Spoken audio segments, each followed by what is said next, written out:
So I was scanning the grocery store last week, just picking up a standard block of sharp cheddar, something totally routine. Right. But then I looked at this incredible, just massive list of cheeses our listener shared with us. Mm-hmm. And suddenly, my little block of cheddar felt like one tiny speck in this huge universe of dairy. Oh, absolutely. That's our mission today, really. We're going to take a deep dive into this list and uncover the hidden history, the global reach, and the surprising science behind what is, essentially just preserved milk. And it's so ancient, right? It's incredibly ancient. The origins predate writing itself. We have evidence pointing everywhere, Europe, Central Asia, the Middle East, but it's, inconclusive. Fine. But by the time you get to the Roman Empire, writers like Pliny the Elder were describing cheesemaking as this already sophisticated, large-scale enterprise. So it was already an industry. Exactly. It's one of humanity's first successful attempts at microbial food science. That's a great way to put it. So if we have this massive global catalog, what are the fundamental levers that create all that diversity? Well, it all boils down to, I think, about 6 essential factors. Okay. It's the origin of the milk, so what animal, and very importantly, what that animal was eating. Then whether the milk is pasteurized, the butterfat content, the specific bacteria and mold. The microbes. The microbes. And then finally, the processing and the aging.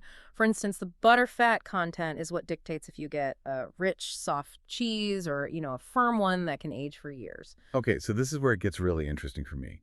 When you talk about bacteria and mold, you're not just talking about preservation. You're talking about flavor engineering. Precisely. That microbial collaboration is the secret sauce. Humans, we just manage the environment. Right. But the tiny organisms do all the heavy lifting, breaking down fats and proteins to create these hundreds of volatile compounds that we perceive as flavor. And sometimes the human element is less about flavor and more about, say, appearance. Like with red Leicester, that deep reddish color isn't natural, is it? Correct, yeah. It comes from adding annatto extract. But it's not just decoration.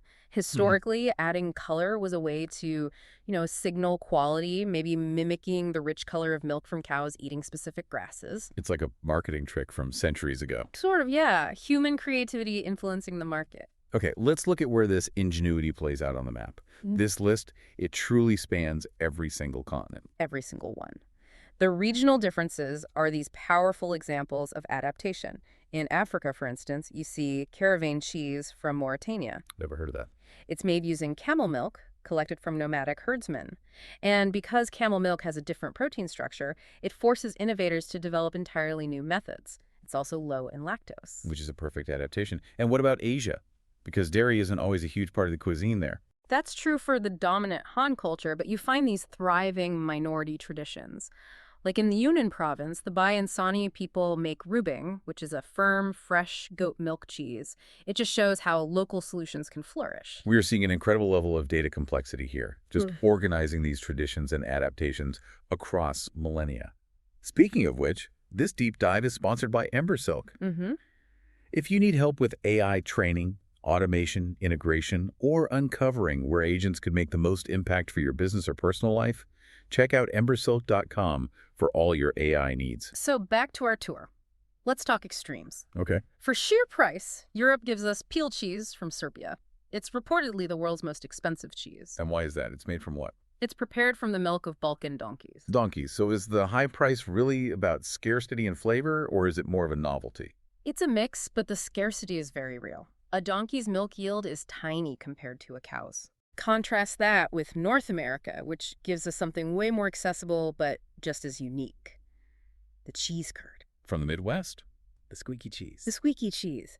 And that squeak is a direct measure of freshness. It's the protein structure, still intact. And it's gone in, what, a day or two? Yeah, within 24 to 48 hours, typically, the squeak vanishes. So what does this all mean then? When you look at this whole list, it just reflects this incredible human ingenuity.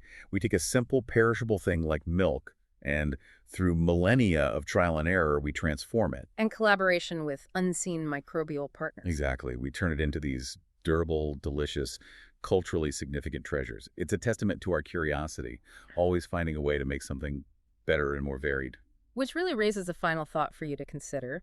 How does cheese, as this ancient form of food preservation, demonstrate humanity's universal impulse to transform simple resources into these highly varied treasures, all through microbial collaboration. It shows that when we align human intention with natural processes, the potential for creation is just limitless. An inspiring partnership. A perfect thought to chew on. If you enjoyed this deep dive, please subscribe to the show. Hey, leave us a 5-star review if you can. It really does help get the word out. Thanks for tuning in.